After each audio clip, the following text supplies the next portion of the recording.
Hope कि आप लोगों के साथ सब बढ़िया चल रहा है, चीजें धीमे धीमे समझ आने लगी और फॉलो करना शुरू कर दिया है। गौसिया हमारे साथ आज ईला है क्या? हाँ जी मैम, ईला मैम। तो मैं सोच रही हूँ कि पहले ईला से बात कर लेते हैं और फिर मैं कुछ थोड़ी सी बात करूंगी। दूसरी चीज ये गौसिया कि कल से प्लीज ध्यान रखिए कि आप ठीक 11:25 पे मीटिंग क्लोज कर दीजिए, बिकॉज मैं देख रही हूँ बहुत लोग लेट ज्वाइन करते हैं, फिर उनको पूरी बात समझ में नहीं आती, फिर वो आधा अधूरा फॉलो करेंगे, उससे उनको फायदा नहीं होगा। तो इस चीज का कोई मतलब नहीं है। तो प्लीज आप 11:25 पे कल से मीटिंग एकदम लॉक कर दीजिए। या ओके, सो ईला आप हैं हमारे साथ? ईला, हाय। मेरी आवाज आ रही है मैम? बिल्कुल आ रही है, बहुत सुंदर भी लग रहे हैं आप। हेलो। ईला, वैसे मेरी आवाज आ रही है? आवाज तो सुनो। हेलो। हाँ जी मैम, आपकी बिल्कुल आवाज आ रही है ईला मैम। आपको मेरी आवाज आ रही है? हाँ जी, आपको आवाज आ रही है हमारी? आई गेस ईला मैम को आवाज नहीं आ रही मैम। मैं उनसे कांटेक्ट करती हूँ। ओके, तब तक हमारे साथ पूजा है क्या? पूजा, उन्होंने फर्स्ट डे बात भी की थी मुझसे। गौसिया देखिए, पूजा आप हैं हमारे साथ? पूजा नाम से तो कोई नहीं जुड़ा है, अगर वो मॉडल नंबर से जुड़ी होंगी तो। पूजा ऑनलाइन तो प्लीज चैट पे लिख के भेजें। नहीं,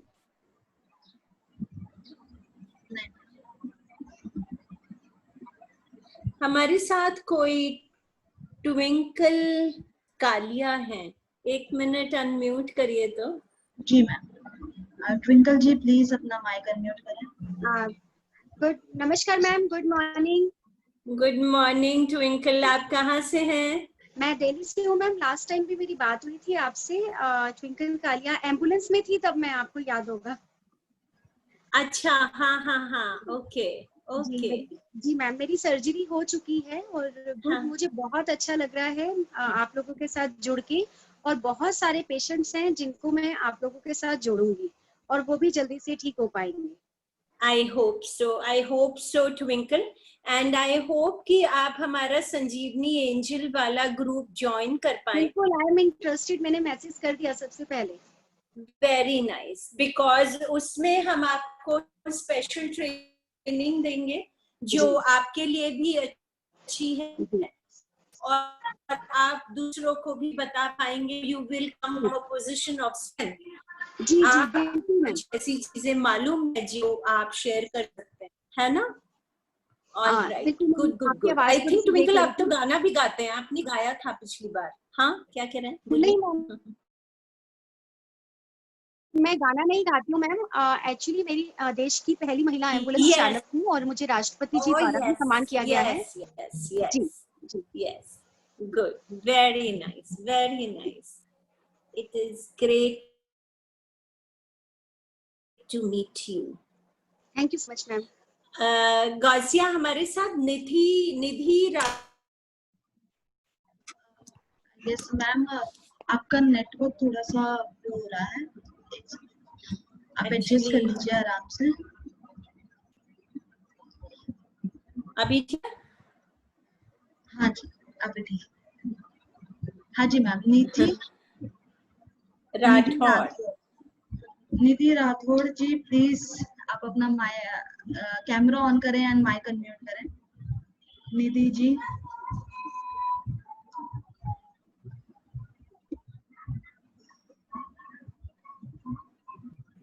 निधि जी आपको अपना कैमरा ऑन करना होगा।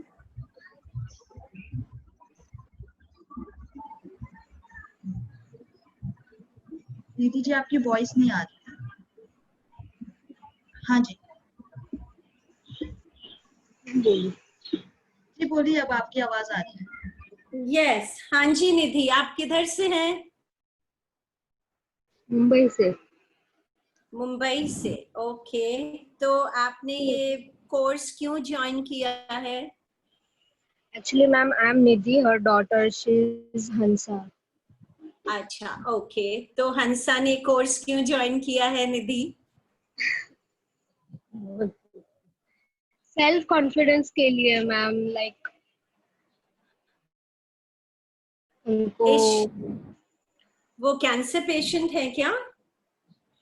ओके, तो उनका ट्रीटमेंट खत्म हो गया है? जी। अच्छा, तो अभी क्या प्रॉब्लम है आपको हंसा? या कोई प्रॉब्लम नहीं है, बिल्कुल मस्ती में है? कोई प्रॉब्लम नहीं है, लेकिन मैं कैंसार्थी ज्वाइन करना चाहती हूँ। आप कैंसार्थी ज्वाइन करना चाहते हैं, तो आपने कैंसार्थी का इंटरव्यू दे दिया?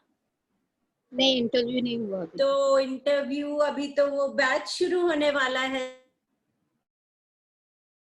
17 अगस्त को। गौसिया जी, ज्योति मैम से बात हुआ है, उन्होंने बोला है कि अगले बैच में बात करेंगे। गौसिया, आप हैं हमारे साथ अभी? हाँ जी मैम। तो ये हंसा का देखो, अगर रिव्यू हो सकता तो। जी मैम। या मैम आई सजेस्ट आई कि think so. Ma'am I suggest कि आपका नेटवर्क है ना वो डिस्टर्ब हो रहा है। अच्छा, ओके, मेरे को वो दूसरे वाले फोन पे लिंक भेजो प्लीज, ऑफिस हाँ वाले जी, पे। हाँ जी, अभी भेजती हूँ। हेलो। हाँ जी। हाँ, good morning madam. Good morning, क्या नाम है आपका? मेरा नाम है सुब्रत विश्वास, मेरा वाइफ का नाम है नीपा विश्वास।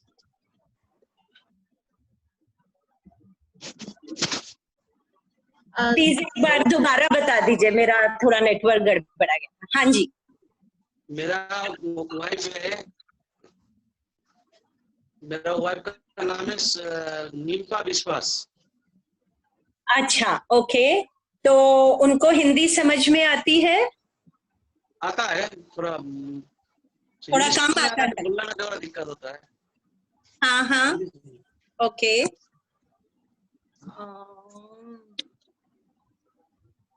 अभी प्रोग्राम में अपना इधर अहमदाबाद में हूँ। अहमदाबाद में उधर अपना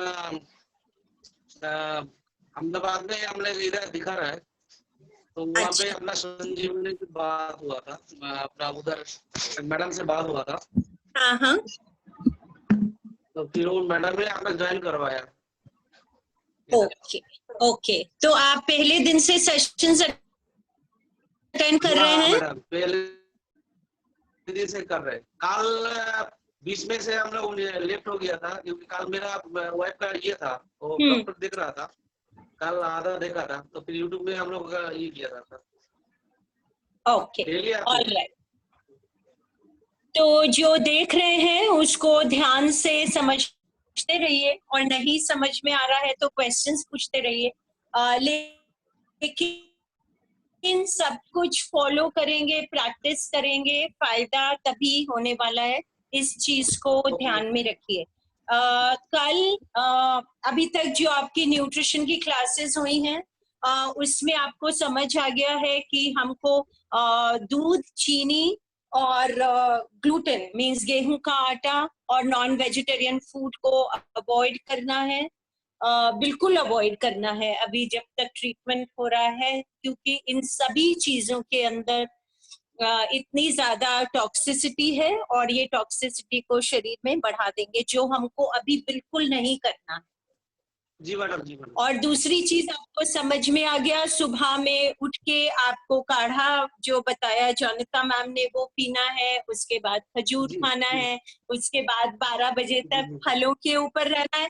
और जब फलों के ऊपर रहना है, इसका मतलब 1 केला 2 केला खा लेना नहीं है, इसका मतलब है कि अच्छे से पेट भर के फल खा लेना है, जो भी आपको पसंद है, जो भी आपको आराम से मिल पा रहा है, उसको खा लेना है। और फिर करीब 12:30 बजे सब्जियों का जूस जिसमें पालक, खीरा, आंवला, धनिया, पुदीना, इन सब पत्तों का जूस हो सकता है।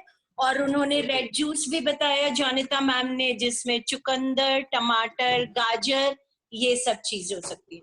उसमें थोड़ा सा निचोड़ के वो एक वेजिटेबल जूस पीना है। उसके बाद आपको अपना खाना खाना है। खाने के बाद एक नींबू का रस, उसमें उतना ही अदरक का रस, थोड़ी सी घर की पिसी हुई हल्दी, हल्की सी काली मिर्च, और इसको पी लेना।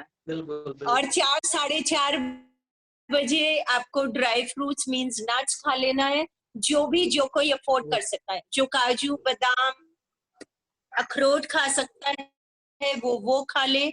जो वो नहीं अफोर्ड कर सकता, मूंगफली खाइए, चना खाइए, स्प्राउट्स खाइए, ये सब खा लीजिए। रात का खाना 7:30 बजे तक खत्म कर दीजिए।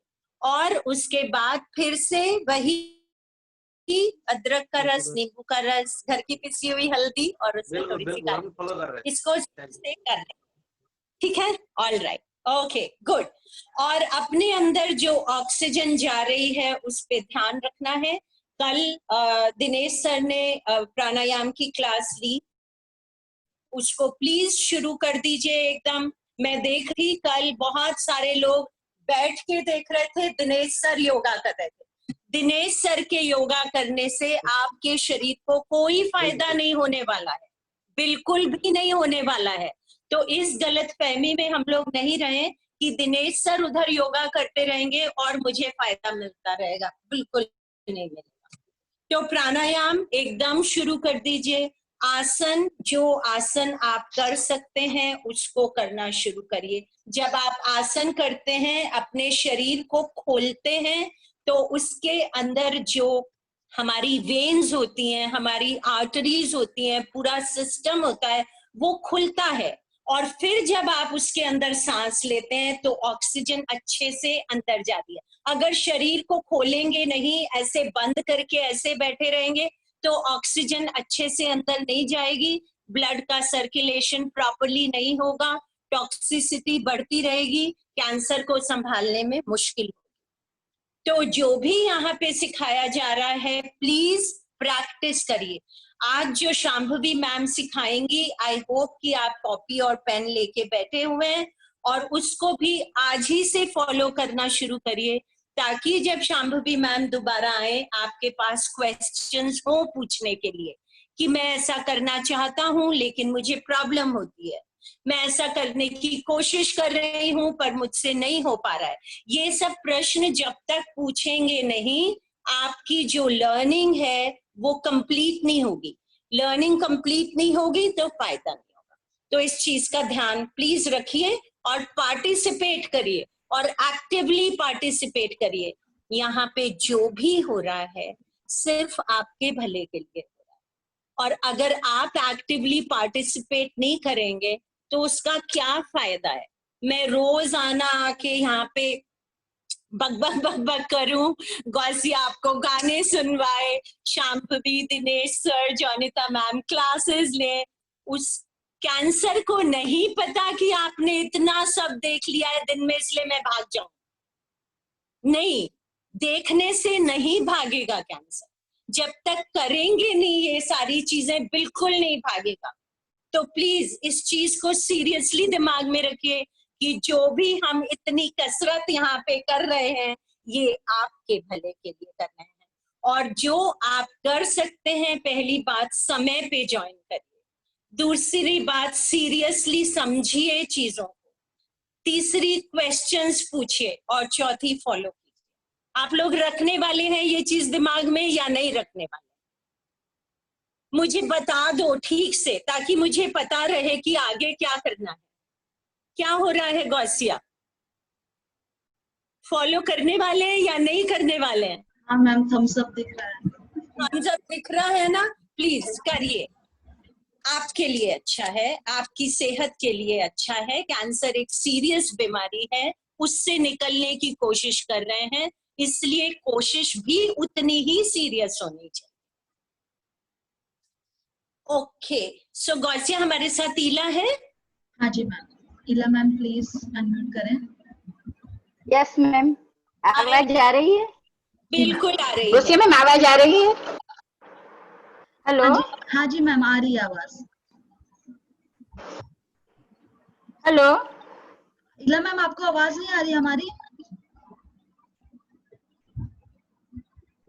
अनम्यूट करिए, अनम्यूट करिए।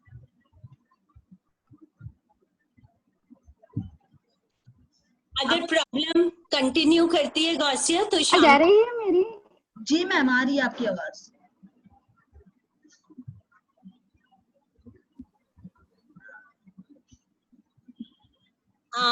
आई थिंक शांभवी मैम का सेशन शुरू करते हैं गौसिया, जी है ना, और फिर इला को बीच में किसी समय ले।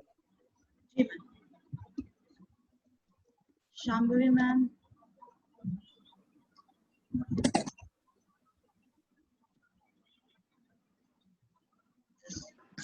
Good morning, just give me like 1 minute, मेरे यहाँ ना लाइट गई थी, जस्ट गिव मी 1 मिनट। हाँ मैम, हाँ मैम, आराम से। एब्सोल्युटली। तो हम लोगों ने बीच में ये बात की थी कि हमारा सोचने का तरीका किस तरह से हमारी टॉक्सिसिटी को बढ़ा सकता है या कम कर सकता है। तो उसमें हम ये बात कर रहे थे कि हमारे जितने नेगेटिव इमोशंस होते हैं वो किस तरह से हमारे शरीर को नुकसान पहुंचाते हैं।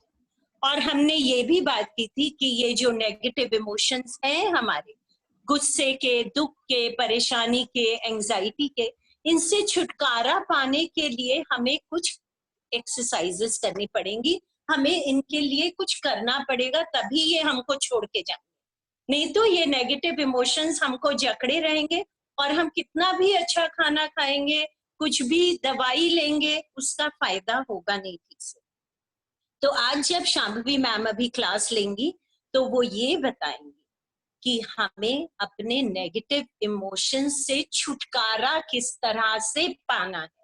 जब मुझे गुस्सा आए तो मैं क्या करूं, जब मुझे एंजाइटी हो, परेशानी हो, दुख हो, तो उस समय पे मैं क्या करूं ताकि मैं इस अपनी इमोशन से बाहर निकल सकूं। तो शांभवी मैम आपको वो एक्सरसाइजेस बताएंगे जो आप उस समय पे करेंगे और इन इमोशंस से बाहर आएंगे ताकि पॉजिटिव इमोशंस के लिए जगह बननी शुरू हो। नहीं तो अभी तो पूरा का पूरा जो कप है वो नेगेटिव इमोशंस से हम सभी का इतना भरा हुआ है कि इसके अंदर पॉजिटिव डालने की जगह ही नहीं है। तो पहले तो नेगेटिव निकाल निकाल के बाहर करना, फिर पॉजिटिव डालना शुरू करें। तो आज शांभवी मैम हमको वो वाली एक्सरसाइजेस बताएंगी जिनसे ये नेगेटिव इमोशंस बाहर होंगे। Has she come, Gausia? Yes, I am here finally. All right, please come. Good morning and thank you so much for your patience. आज हम बात करेंगे मेंटल हेल्थ के बारे में, और जैसे हमें रूबी मैम ने ऑलरेडी थोड़ा सा ब्रीफ कर दिया है कि हमारी थीम क्या होने वाली है, हम क्या बात करने वाले हैं, उसी को पकड़ के हम थोड़ा सा डिटेल में बात करेंगे, ठीक है।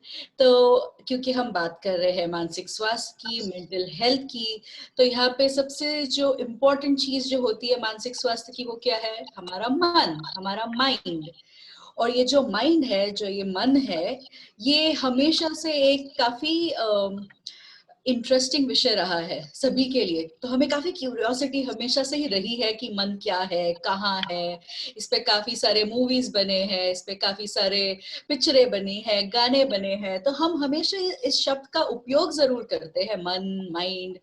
पर ये मन है कहाँ, इससे जुड़ी हुई बाकी जो चीजें हम अनुभव करते हैं, इसके बारे में हमें ज्यादा पता नहीं होता है। क्योंकि जब हम बात करते हैं ना कि मन है कहाँ, तो अक्सर अलग अलग लोग अलग अलग रिएक्शंस देते हैं। जैसे कुछ कहते हैं मन यहाँ है, कुछ कहते हैं मन यहाँ है, तो हम उससे ना कंफ्यूज कर लेते हैं। माइंड हमें लगता है वो शायद ब्रेन ही है हमारा, या हमें ये भी लगता है कि मन हमारा हार्ट होता है। पर मन ना हमारा ब्रेन है, ना हमारा हार्ट है, ये एक तीसरी एंटिटी है इन इटसेल्फ। पर इसका जो इम्पैक्ट है वो इन दोनों पे काम करता है। क्यों? क्योंकि जब आप मन से, जैसे हम मन जो है ना, मन के दो पहलू है। एक है हमारे फीलिंग्स या इमोशंस, और दूसरा जो है वो है हमारे विचार यानी कि थॉट्स। अब जब हमारे विचार और जब हमारे इमोशंस, फीलिंग्स हम एक्सपीरियंस करते हैं, तो हमारा ब्रेन उसको उसके रिएक्शन में अपने न्यूरल एक्टिविटीज दिखाता है। यानी कि हालांकि हम मन को ना मेजर कर सके या मन हम ना पकड़ सके कहाँ है शरीर में, बट जब हमारा मन ये चीज अनुभव कराता है हमें, तो हम ब्रेन में उसको जरूर मेजर कर सकते हैं उसके न्यूरल एक्टिविटीज से। और जब हम इमोशंस एक्सपीरियंस करते हैं, फिर वो जैसे खुशी हो रही हो, घबराहट हो रहा हो या डर लग रहा हो, इनमें से कोई भी इमोशंस जब हमें आते हैं, तो हमारा हार्ट बीट चेंज होता है, हमारी फिजियोलॉजी चेंज होती है। इसी का मतलब ये है कि हमारा जो हार्ट है वो भी उसके साथ उसको रिएक्ट कर रहा है, राइट तो हालांकि मन हमें हम दिखा नहीं सकते शरीर में कहाँ है ये मन, बट मन से जुड़ी हुई जितनी भी चीजें हम अनुभव करते हैं, यानी कि इमोशंस, विचार, ये सारी जो हम अनुभव करते हैं ये चीजें, उनका इम्पैक्ट जो है, उसका जो असर है, वो हमें जरूर हमारे ब्रेन पर, हार्ट पर, शरीर पर इन जनरल देखने मिलता है, राइट अब हमने, क्योंकि मैंने दो चीजें आपको बताई कि एक है आपका विचार और दूसरे है आपके इमोशंस, तो पहले हम समझते हैं इन इन दोनों का ये दोनों आपस में कैसे काम करते हैं। अब समझिए कि अक्सर जो होता है ना कि हमें लगता है कि जो इमोशंस है, और स्पेशली इमोशंस कैसे वाले इमोशंस, जहाँ पे हमें गुस्सा आता है या हमें घबराहट हो रही है या डर लग रहा है, ये कुछ इमोशंस है जो काफी हमें खुशी नहीं देते, एक तरीके से ना हमें प्रॉब्लमेटिक लगता है। तो अगर मेरे पास भी बहुत से बार क्लाइंट्स जब आते हैं ना, उनकी दिक्कत वो ये लेके आते हैं कि मुझे गुस्सा बहुत आता है या मुझे घबराहट बहुत ज्यादा होती है। तो ये इमोशन है ना, ये हम अक्सर हमें लगता है ये हमारा प्रॉब्लम है या ये प्रॉब्लम की हमारी जड़ है। अगर इस इमोशन को हम काम कर पाए तो मेरी जिंदगी थोड़ी सी नॉर्मल हो पाएगी, तो सुलझ जाएगी। तो हमें ना इस इमोशन का कुछ करना है, ऐसे हमें अक्सर लगता है कि ये प्रॉब्लम है, पर एक्चुअली प्रॉब्लम कहीं और होती है। जो इमोशंस है ना वो सरफेस पर है, यानी कि ऊपरी है, इसीलिए हमें वो पता चलता है कि हमें ये अनुभव हो रहा है, पर वो एक्चुअली सिर्फ इमोशन तक की बात नहीं है, वो काफी डीप है, उसके नीचे भी काफी कुछ चीजें हो रही है, बट हम उसे इमोशन के तौर पे अनुभव कर रहे हैं। तो एक उदाहरण के साथ मैं आपको एक्सप्लेन करती हूँ ये सेम चीज। मान लीजिए कि मैं कहीं पे जंगल में ट्रेकिंग पे गई हूँ, और ट्रेकिंग पे करते करते मैं अपना रास्ता भूल गई हूँ, मेरा ग्रुप कहीं और रह गया और मैं अकेले अपना रास्ता ढूंढ रही हूँ। अभी रास्ता ढूंढते हुए जैसे मैं आगे आगे बढ़ रही हूँ, सोचिए एक जंगली जानवर आ जाता है, शेर आ जाता है मेरे सामने। अब जैसे ये शेर आएगा तो मुझे क्या अनुभव होगा? मुझे डर लगेगा, जो कि एक स्वाभाविक रिएक्शन है, राइट? तो डर जो लगना है, क्यों लगता है मुझे उस सिचुएशन में डर? क्योंकि मेरे सामने एक वाइल्ड एनिमल है, और जब मैं उस वाइल्ड एनिमल को देखती हूँ, एक मैसेज जाता है मेरे ब्रेन में कि एक वाइल्ड एनिमल है और मुझे यहाँ से भागना पड़ेगा या फिर मुझे इसके साथ फाइट करना पड़ेगा। इन दो चीजों में से मैं कुछ एक करूंगी, और उस पर क्या डिपेंड करेगा कि मुझे कितना लगता है, मुझे में कितनी ताकत है कि मैं इस शेर को फाइट कर सकती हूँ। शायद मुझे लगे कि नहीं, मैं इतना नहीं फाइट कर पाऊंगी, तो भागना ही सही रहेगा। तो ऐसी सिचुएशन में मैं शायद वहां से भाग जाऊंगी। तो अब ये भागी क्यों मैं वहां से? क्योंकि मेरे ब्रेन ने वो मैसेज दिया कि भागो, यहाँ पे खतरा है, थ्रेट है, डेंजर है। यानी कि मैं फियर जब अनुभव करती हूँ, मुझे जो डर लगता है वो डर मुझे ऐसे ही नहीं लग रहा है, क्योंकि वहां पे खतरा है, थ्रेट है, इसीलिए मुझे डर लगा। इसीलिए वो जो डर है उसका आना बेहद जरूरी है उस सिचुएशन में।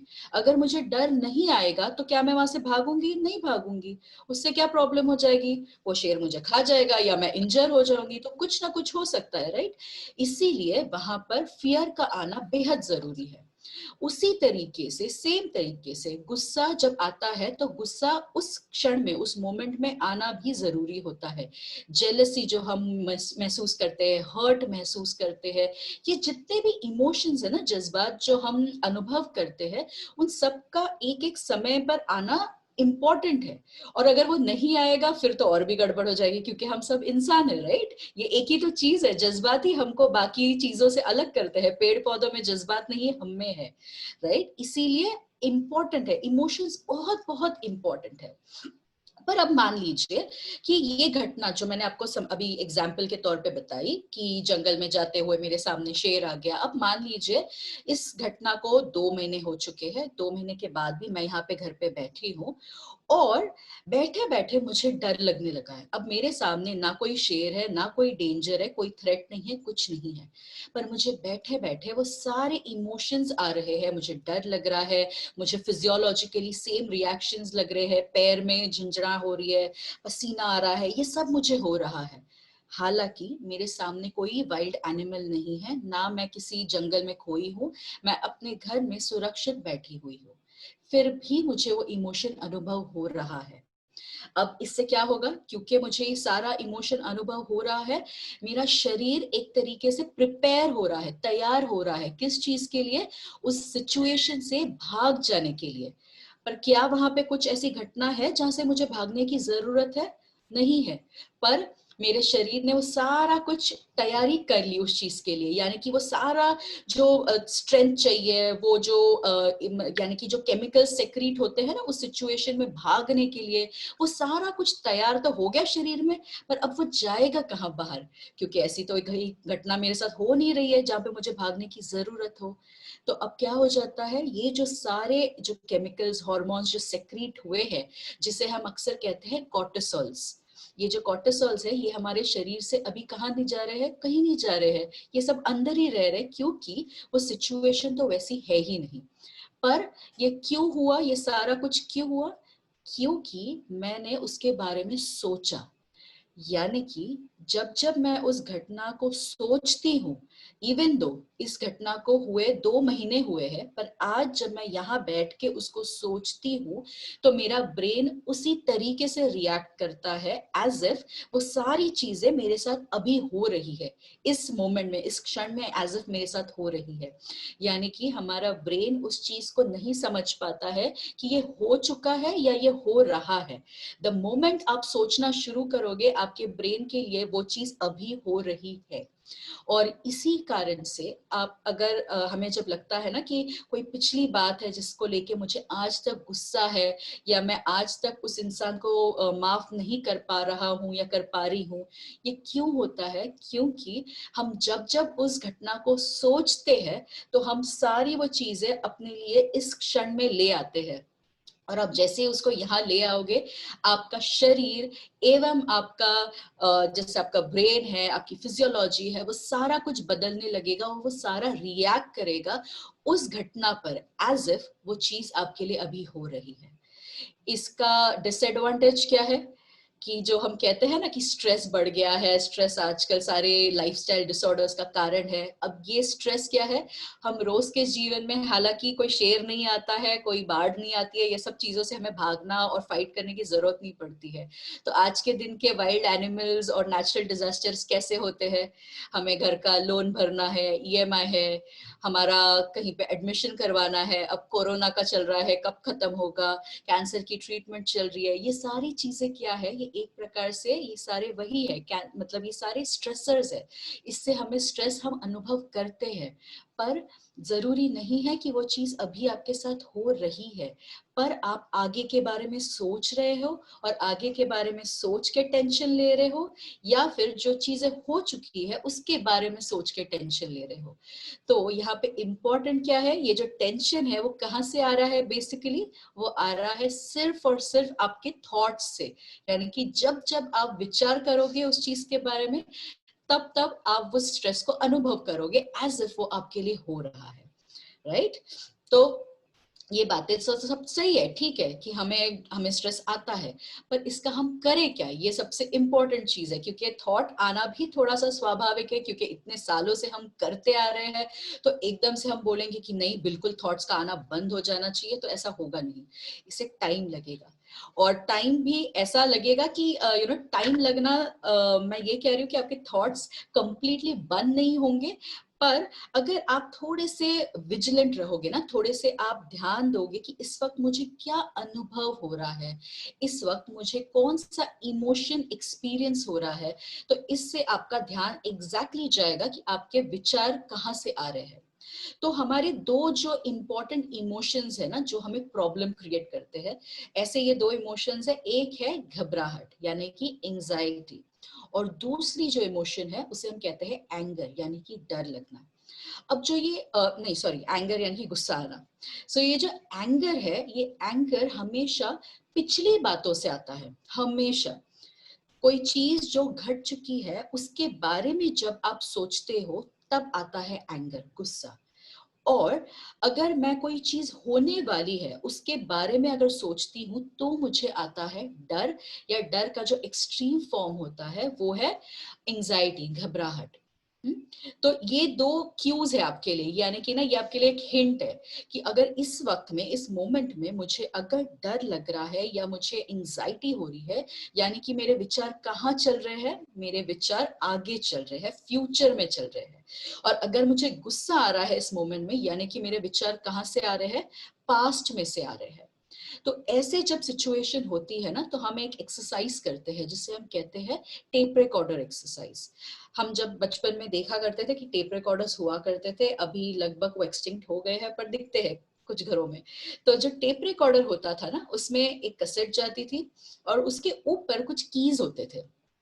पॉज का बटन होता था, प्ले का बटन होता था, रिवाइंड का बटन था, फॉरवर्ड का बटन था।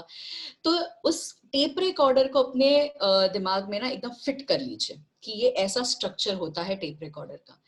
जिस वक्त आपको एक पर्टिकुलर इमोशन एक्सपीरियंस हो रहा है, राइट? अब ये इमोशंस काफी सारे अलग अलग हो सकते हैं, पर अभी हम कौन से दो इमोशंस की बात कर रहे हैं, एक है घबराहट और एक है आपका एंगर।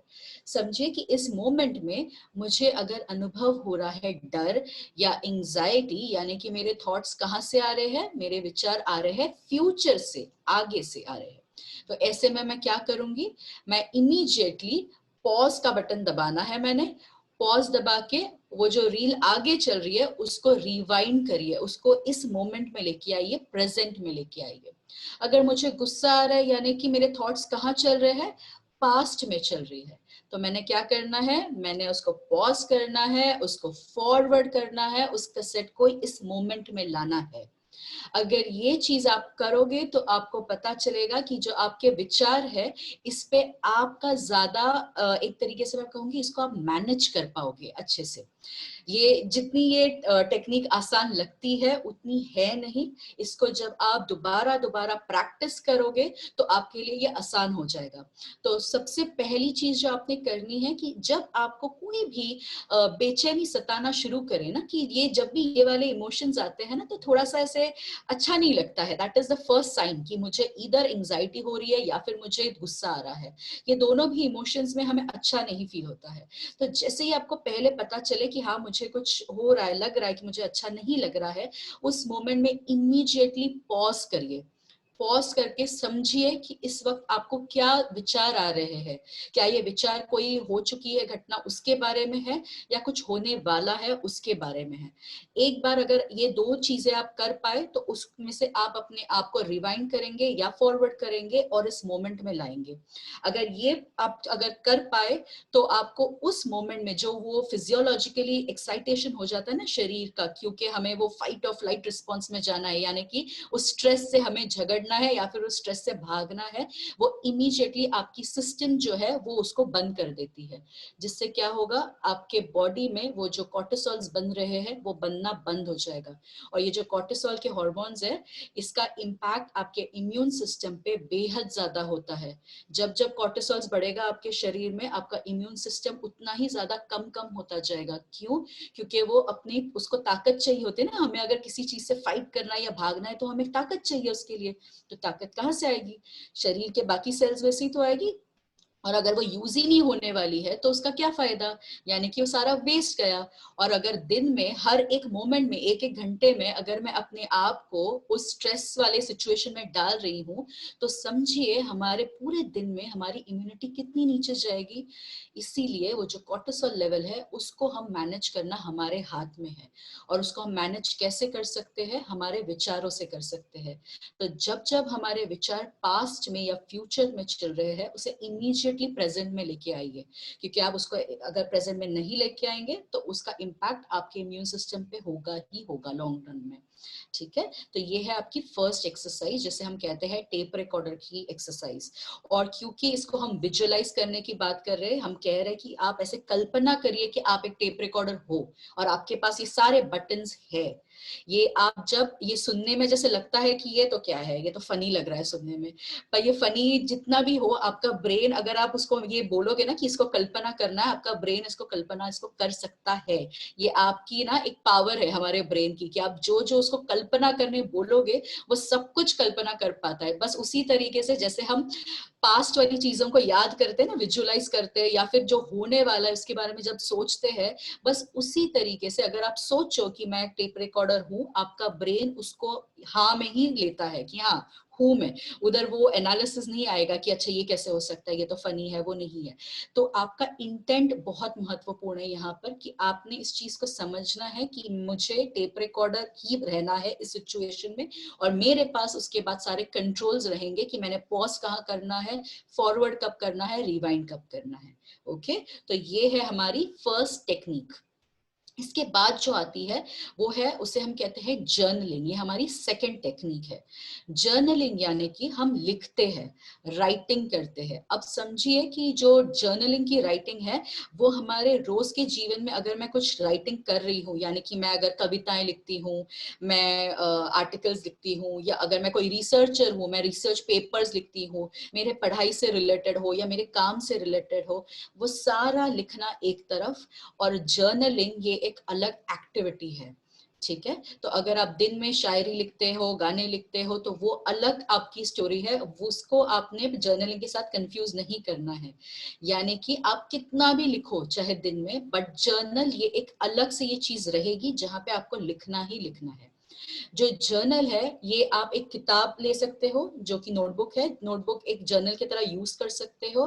अगर आपको ऐसे लगता है कभी कभी कि हाँ मैंने जो लिखा है वो किसी ने पढ़ लिया तो क्या हो जाएगा, या घर में बच्चे हैं, बड़े हैं, कुछ बातें होती है जो हमने शेयर नहीं की होती है, वो लिखी हो और किसी ने पढ़ लिया, तो अगर ऐसे लगता है तो जो ब्लैंक पेपर्स होते हैं ना, ऐसे लूज पेजेस जो होते हैं, उस पे लिखिए और उस पेज को फेंक दीजिए, नो प्रॉब्लम।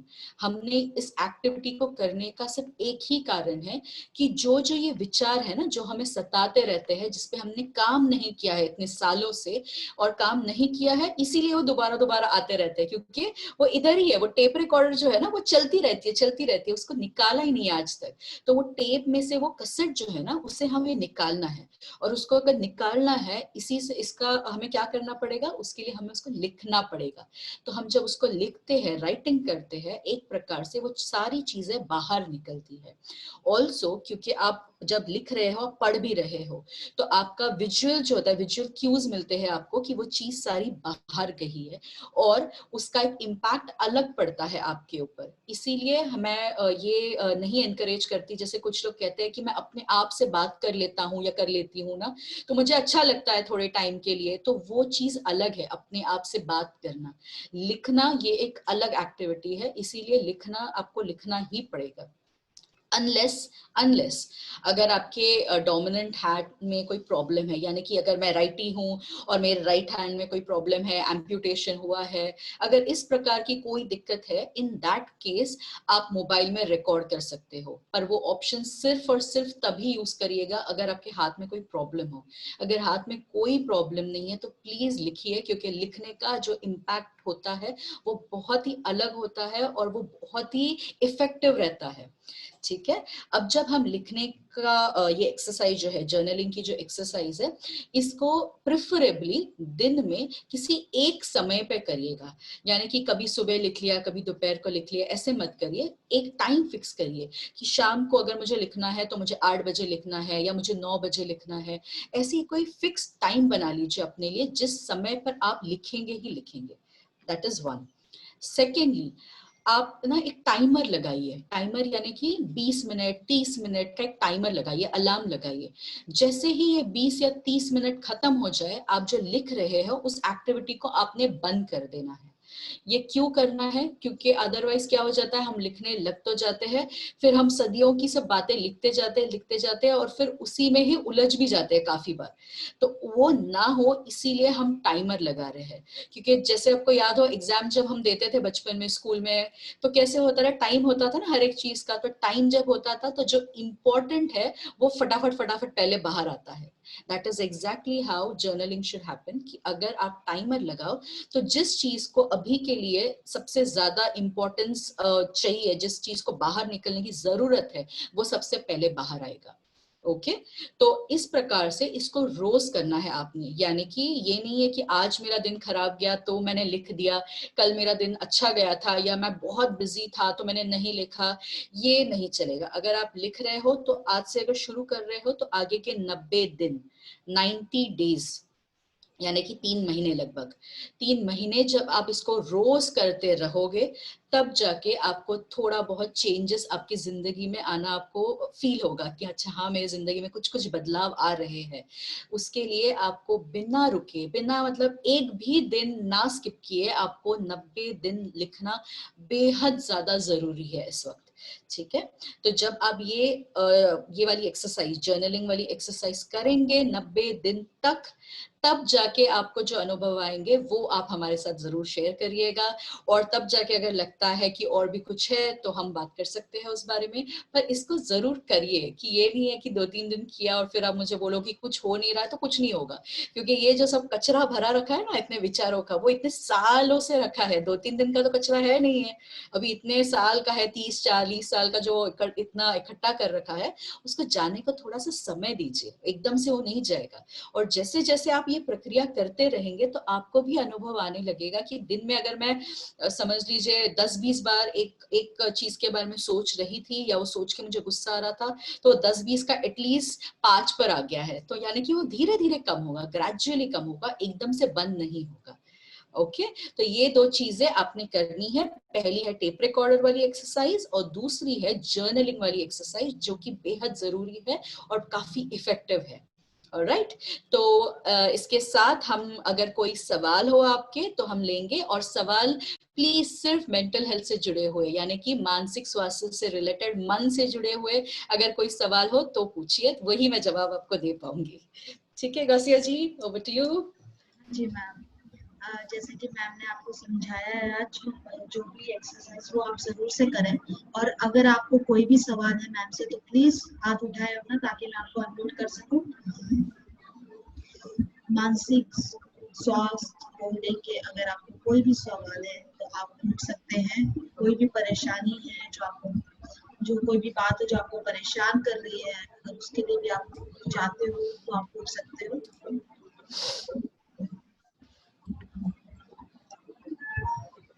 जहाँ से मैं देख रही हूँ मुझे लग रहा है कि मैम लोग इंतजार कर रहे हैं प्रैक्टिस करने का। जी जी, इसके बाद सवाल पूछेंगे। कविता जी हैंड रेज कर रही हैं। कविता जी प्लीज अपना माइक अनम्यूट करें। जी हाँ जी, हाँ जी नमस्ते। नमस्ते हेलो जी। मैं बोल रही थी, जी बोल रहे जो चीज याद आए उसको, जो पुराना बात है जो चीज है, मैं तो उसको भूलने के लिए बहुत ट्राई कर रही हूँ, लेकिन फिर भी लिखा हूँ, मेरा डायरी में मैं लिखा हूँ, फिर भी मैं सोने के टाइम याद आ जाता है। उसको मैं कैसे डील करना है बहुत ट्राई कर रही हूँ, लेकिन नहीं हो रहा है। ओके ओके, कविता जी कितने दिन हुए लिख के? हाँ जी कितने दिन हुए लिखकर आपको? हो गया, हाँ 6-7 महीने हो गया। 7 महीने रोज लिखा आपने? 1 साल हो गया। रोज लिखा? नहीं, रोज नहीं लिखा हूँ, वही टाइम में। तो यहाँ पर जो की है ना, जैसे आप समझिए आपको डॉक्टर ने कुछ दवाइयां दी है और कहा है ये ना दवाई का कोर्स आपने 3 महीने करना है। अब समझिए आप 1 दिन लेते हैं, 2 दिन नहीं लेते हैं, चौथे दिन वापस ले लेते हैं, फिर डॉक्टर को जाके बोलते हैं इसका कुछ फायदा नहीं हुआ, तो क्या पूछेगा डॉक्टर आपको? आपने दवाई रोज खाई थी? आप बोलोगे नहीं, मैंने जब मन किया तब खाई, फिर बाकी दिन मैंने नहीं खाई। बस सेम तरीके से समझिए, जैसे दवाई आपके शरीर पर काम कर रहा है ना, ये पर्टिकुलर एक्टिविटी जो है ये आपके मन पे काम करता है और स्पेशली आपके विचारों पे काम करता है। अगर आपने 1 साल किया है तो जो मुझे जो ऐसे मैं अज्यूम कर रही हूँ, मान के चल रही हूँ, जनरली जब हमारे पास बहुत हमें इमोशंस भर जाए ना, कि बहुत ही रोना आ रहा है, गुस्सा आ रहा है, तब हम लिखते हैं, दैट इज वन।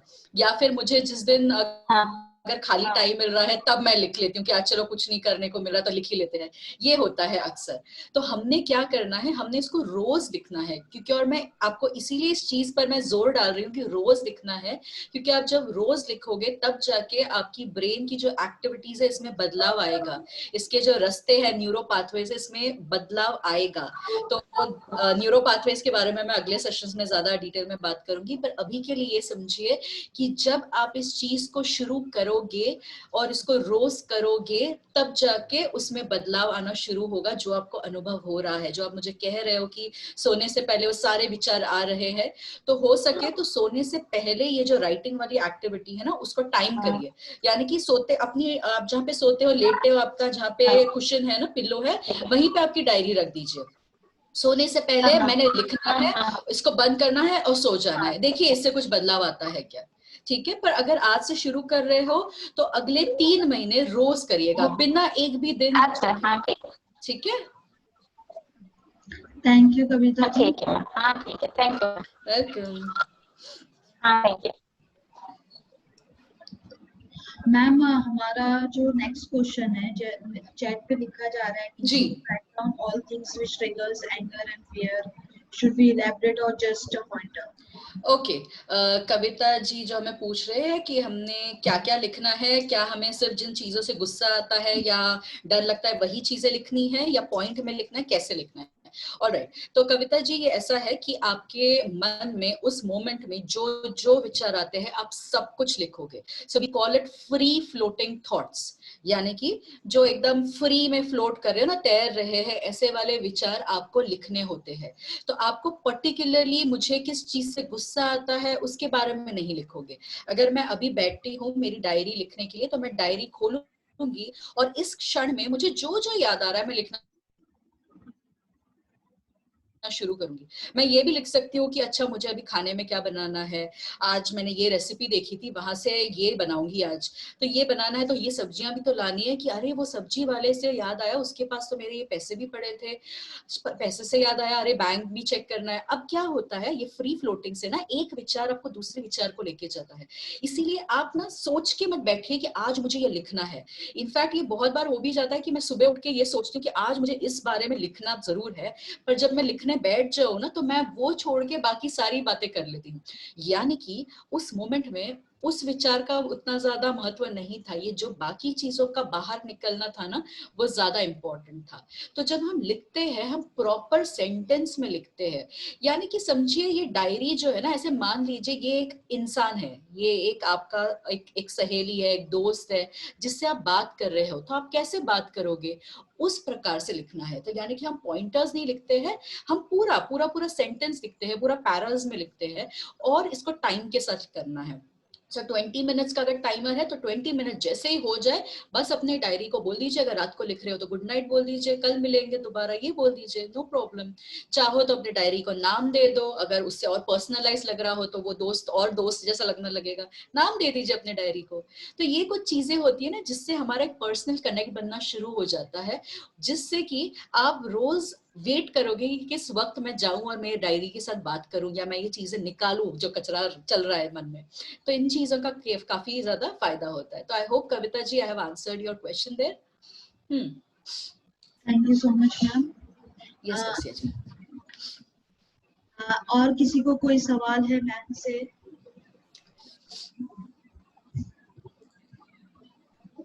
और किसी आपके मानसिक स्वास्थ्य लेके अगर कोई भी सवाल है तो आप पूछ सकते हैं। आई गेस मैम ये लोग अभी प्रैक्टिस करेंगे, तो जब आप अपने सेशन में आएंगे तब they will be have a lot of questions, बहुत सारे सवाल होंगे इनके पास। चलेगा, अगर नहीं हो सवाल तो भी चलेगा, पर इसको प्रैक्टिस जरूर करिए। जी ma'am, ji ma'am. Thank you so much ma'am, thank you so much for welcome. Thank you so much. Ila ma'am, मैं देख रही हूँ जहाँ से ईला मैम हमारे साथ अभी भी जुड़ी हुई हैं, बट किसी वजह से रूबी मैम को अर्जेंटली कोई मीटिंग की वजह से जाना पड़ा। ईला ma'am, I am really very sorry कि हम आज आपसे हमारी बात नहीं हो पाई, क्योंकि आप हमारे लिए वाकई बहुत बड़े इंस्पिरेशन हो, एंड आज हमारे पार्टिसिपेंट्स आपको सुन नहीं पाए। हम बहुत जल्द फिर से ये सेशन कंडक्ट करेंगे जहाँ पे आप अपनी जर्नी शेयर करें एंड इंस्पायर कर सकें सबको।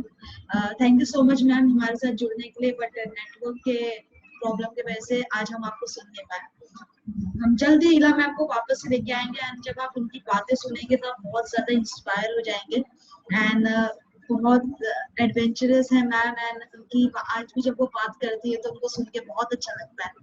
Thank you so much, thank you so much all the participants कि आज आप हमारे साथ जुड़े, एंड इसी तरीके से हमारे साथ जुड़ते रहिए। जैसे कि मैंने आपको बताया कि कल जन्माष्टमी है और कल हमारा सेशन नहीं होगा, लेकिन एक गुड न्यूज है आपके लिए हमारे पास। 15 अगस्त को इंडिपेंडेंस डे के दिन शाम में 5 बजे से 5 बजे से हम एक इवेंट कर रहे हैं जिसका नाम है इन इवनिंग एक शाम कबीर जी के साथ। ये इवेंट में होगा ये कि पैनल डिस्कशन होगा जहाँ पे हमारी फैकल्टीज आएंगी, वो बातें करेंगी। फिर उसके बाद कबीर जी के दोहों पर म्यूजिकल सेशन होगा जहाँ म्यूजिक्स होंगे। तो आप में से जो मैं बहुत जल्द अभी एक लिंक शेयर करूंगी, जो कि आप लोगों के साथ लिंक शेयर करूंगी, जिसको आप उस पे जाके रजिस्टर कर सकते हैं। अगर आप लोग रजिस्टर नहीं कर पा रहे हैं तो आप मुझे अपना नाम, आपका नंबर और आप कहाँ से, स्टेट मतलब महाराष्ट्र से हैं, गुवाहाटी से हैं, कहाँ से हैं, वो आप मुझे लिख के भेज दीजिए। मैं आपको रजिस्टर कर दूंगी उस सेशन, उस इवेंट के लिए। तो जल्दी से अभी जैसे ही मैं लिंक भेजूंगी मुझे फटाफट आप लोग पर्सनल पे मैसेज करिए जो लोग भी इंटरेस्टेड हैं, क्योंकि जो लोग रजिस्टर नहीं करेंगे वो ये सेशन, ये इवेंट अटेंड नहीं कर पाएंगे। और भरोसा करिए ये इवेंट बहुत ही जबरदस्त होने वाला है, आप लोगों को बहुत अच्छा लगेगा। और ये मैं रिमाइंडर आपको आने वाले 14 तारीख तक देते रहूंगी ताकि आप लोगों का मिस ना हो ये इवेंट। कल हम फिर मिलेंगे, परसों हम फिर मिलेंगे बहुत कुछ सीखने के लिए, बहुत कुछ सिखाने के लिए। तब तक के लिए अपना ख्याल रखिए, हंसते मुस्कुराते रहिए। किसी का भी सवाल अगर रह गया है तो आप मुझे मैसेज कर दीजिए अपने काउंसलर को, हम जवाब जरूर देने की कोशिश करेंगे। Bye bye, take care, bye bye bye bye.